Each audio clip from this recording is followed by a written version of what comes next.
Udah habis lagi.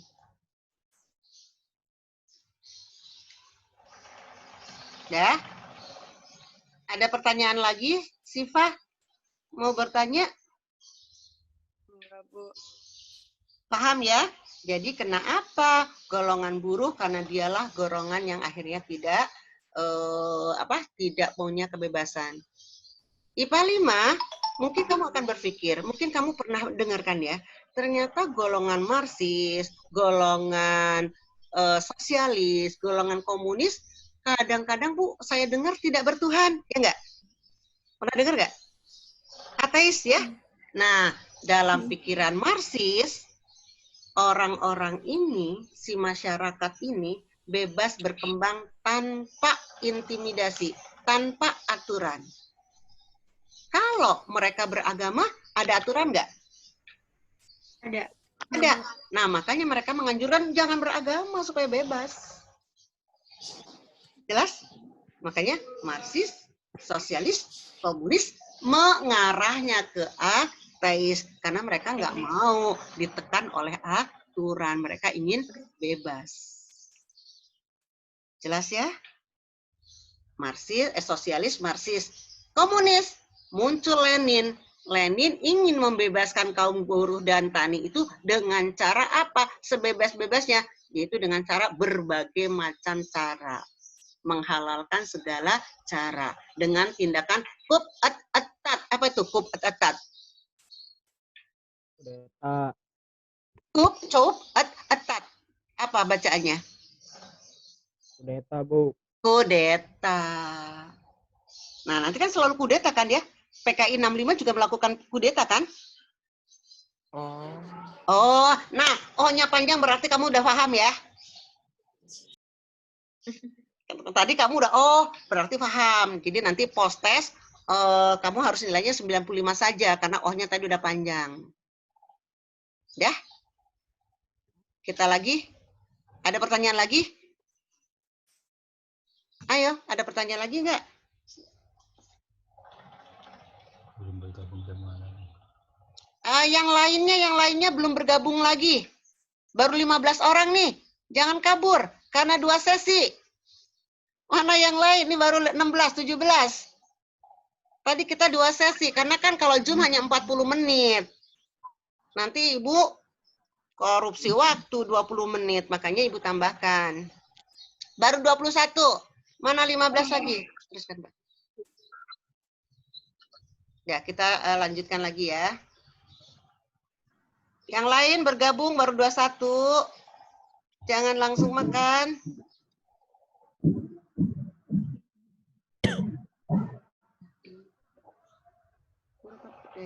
Hampir selesai sih.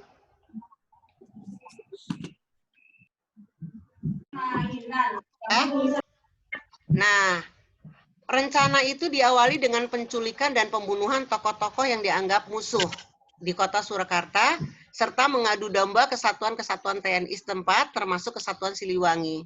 Mengetahui hal itu, pemerintah langsung memerintahkan kesatuan TNI yang tidak terlibat adu domba. Dilakukanlah operasi militer oleh Gatot Subroto.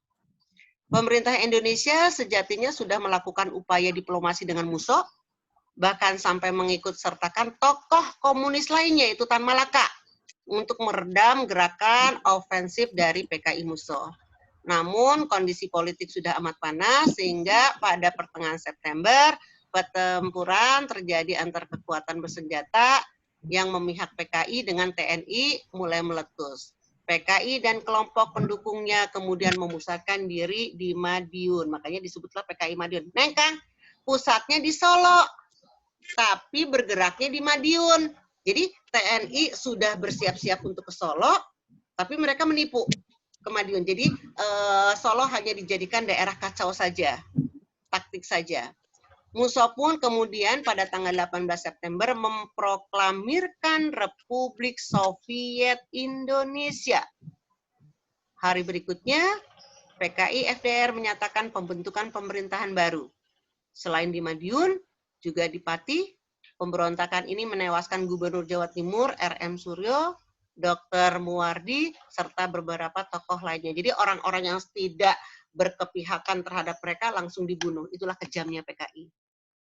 Jadi mereka menghalalkan segala cara, nggak tahu itu saudara, nggak tahu itu sahabat, langsung hajar saja demi demi mereka di depan menjadi pemerintahan. Dengarkan, nanti setelah 48 ada 65. Karena apa? Karena mereka masih punya cita-cita. Revolusi belum berakhir. Kapan revolusi itu akan berakhir? Revolusi berakhir kalau mereka, orang-orang komunis, bisa menjadi pentolan-pentolan di pemerintahan. Ini tujuan pemberontakan untuk menggulingkan kabinet Hatta karena Hatta ris, untuk meruntuhkan Republik Indonesia supaya komunis, untuk mendirikan negara Republik Soviet Indonesia yang berasaskan komunisme. Gimana? Penumpasan untuk mengembalikan keamanan secara menyeluruh di Madiun, pemerintah bergerak cepat. Provinsi Jawa Timur dijadikan daerah istimewa. Jadi diutamakan dengan gubernur militernya yaitu Kolonel Sungkono. Salah satu operasi penumpasan ini adalah pengejaran musuh yang melarikan diri ke Sumoroto dan di sebelah barat Ponorogo, tapi kemudian bisa ditembak mati. Sedangkan Amir Syarifuddin dan tokoh-tokoh kiri lainnya berhasil ditangkap dan dijatuhi hukuman mati. Sedangkan sisa-sisa pemberontak nih, yang tidak tertangkap siapa? Aidit, Lukman, dia lari ke Jawa Timur, kemudian lari ke Cina. Nanti pada tahun 1950 dia datang kembali ke Indonesia dan kemudian dia menawarkan kembali komunis dan ternyata disambut oleh masyarakat Indonesia, banyak pendukungnya dan akhirnya jadilah G30 SPKI.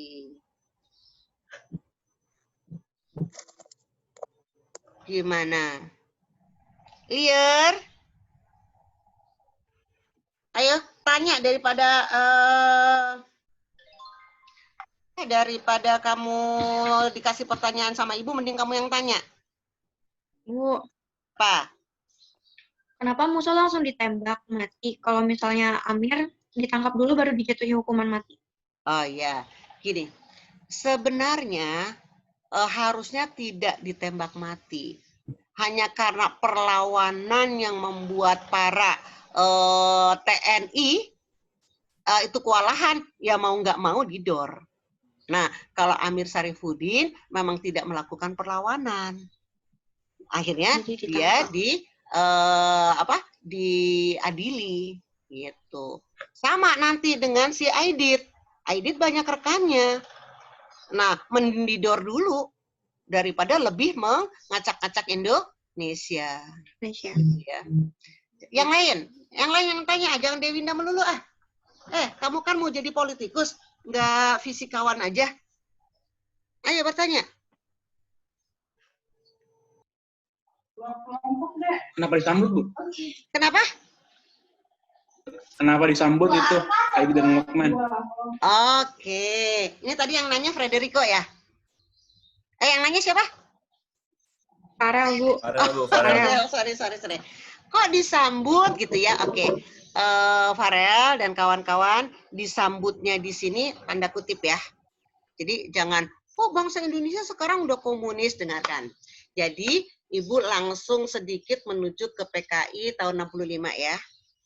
DN Aidit, kemudian Lukman bisa melarikan diri ke negara-negara yang berpaham komunis. Tapi kemudian tahun 1950 Indonesia merdeka untuk kedua kalinya.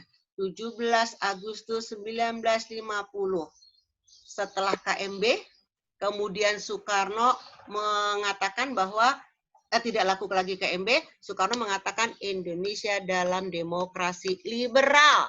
Ingat, 1950 Indonesia, kata Soekarno, dalam demokrasi liberal. Bebas, monggo, siapa saja bisa masuk ke Indonesia.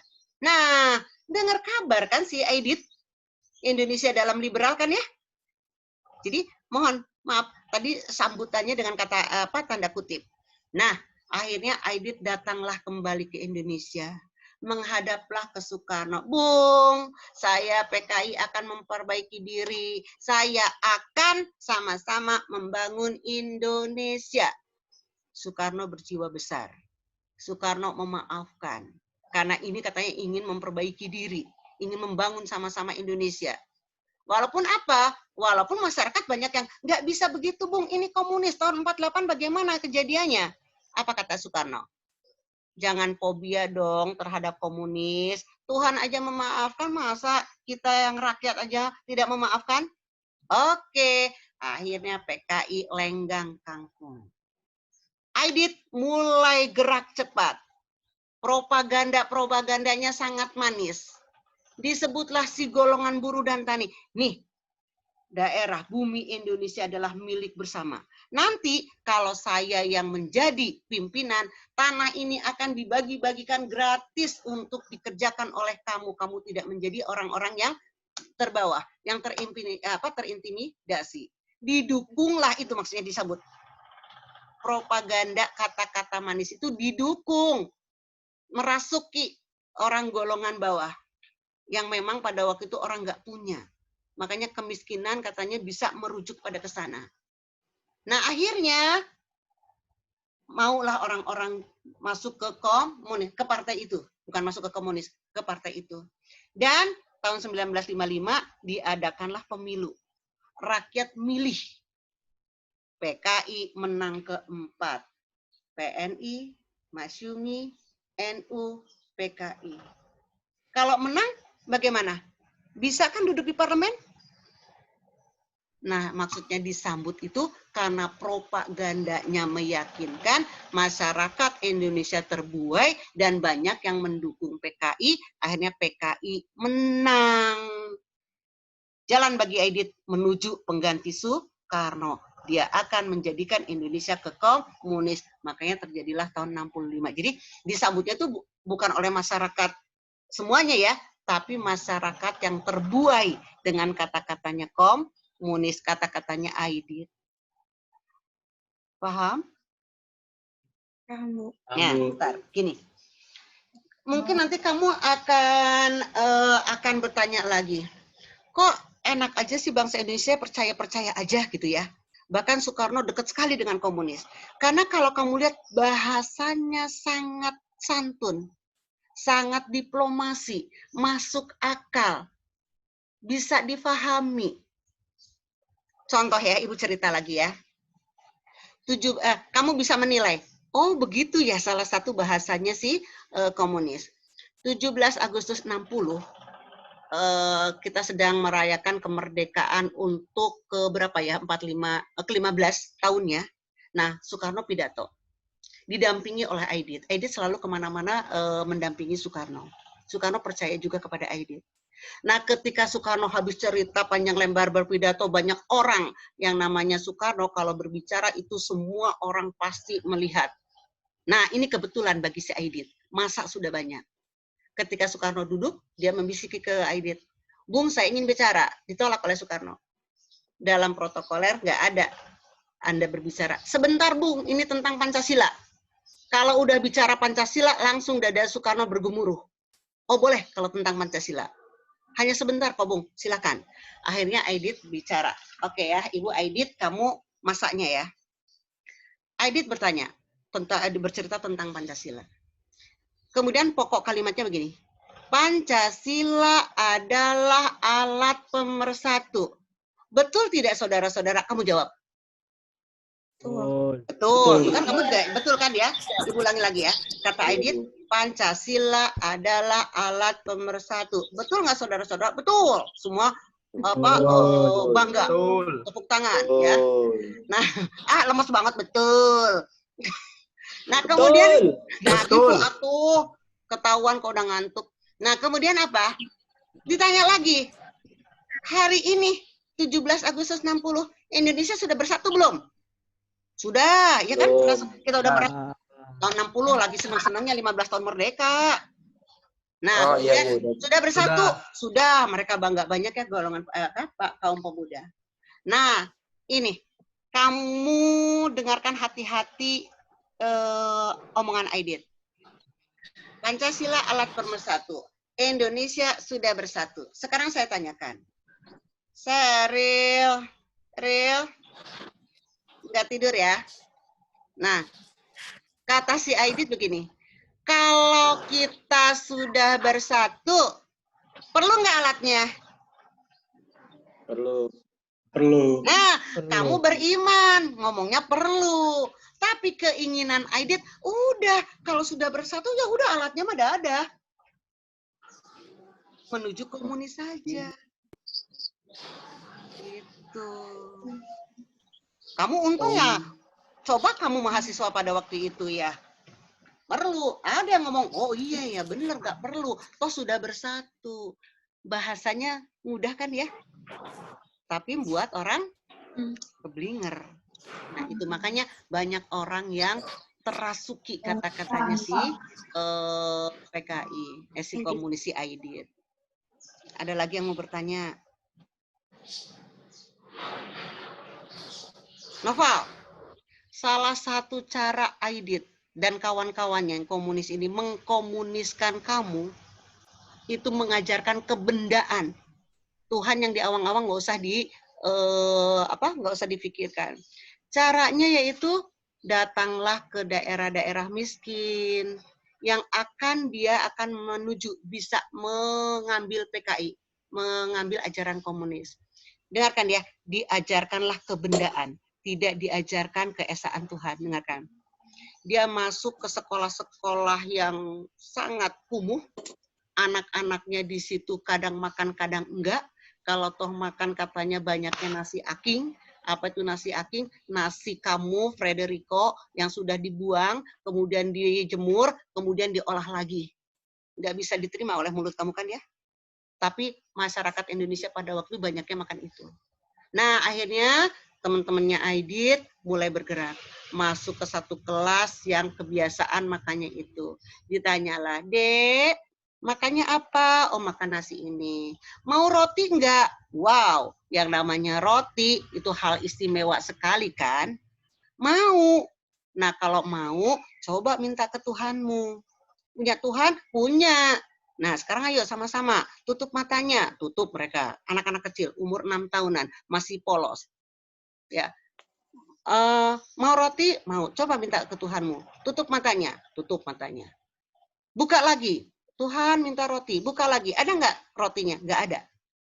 Nah, kalau gitu ada nggak Tuhan? Mereka nggak bisa jawab. Nah, karena anak umur 6 tahunan.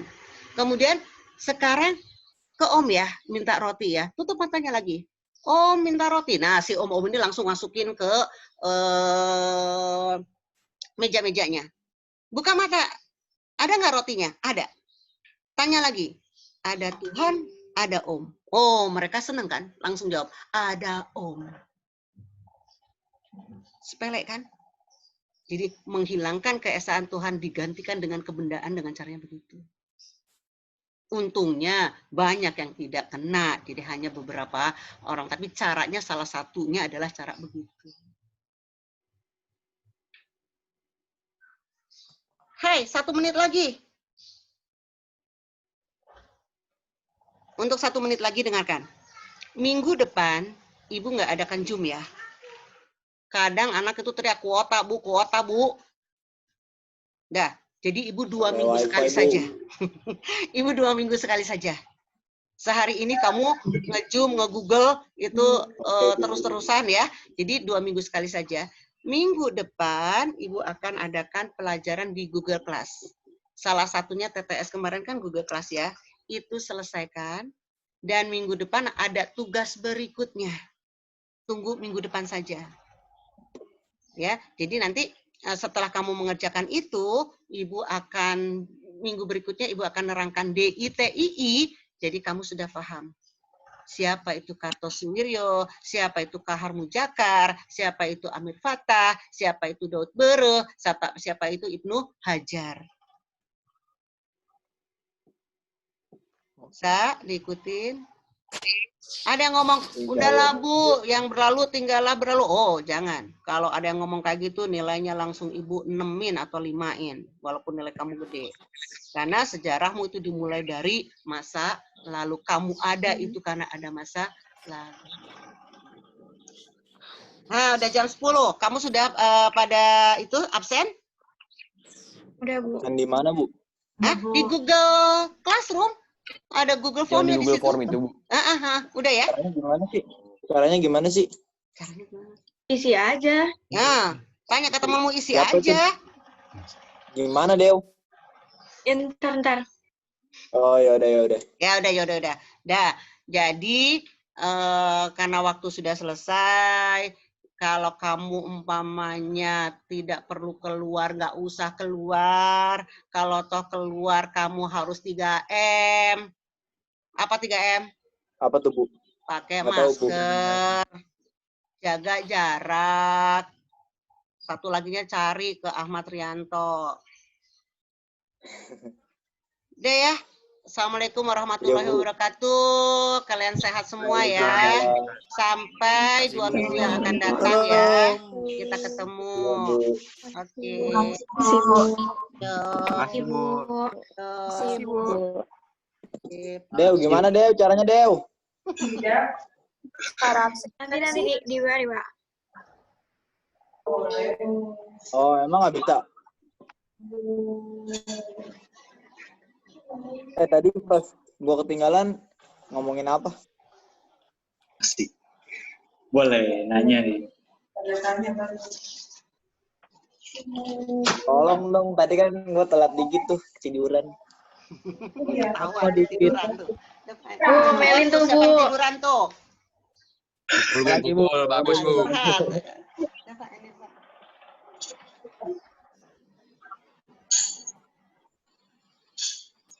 Bagus, Bu. Apaan, Dew? Enggak, bohong, Bu.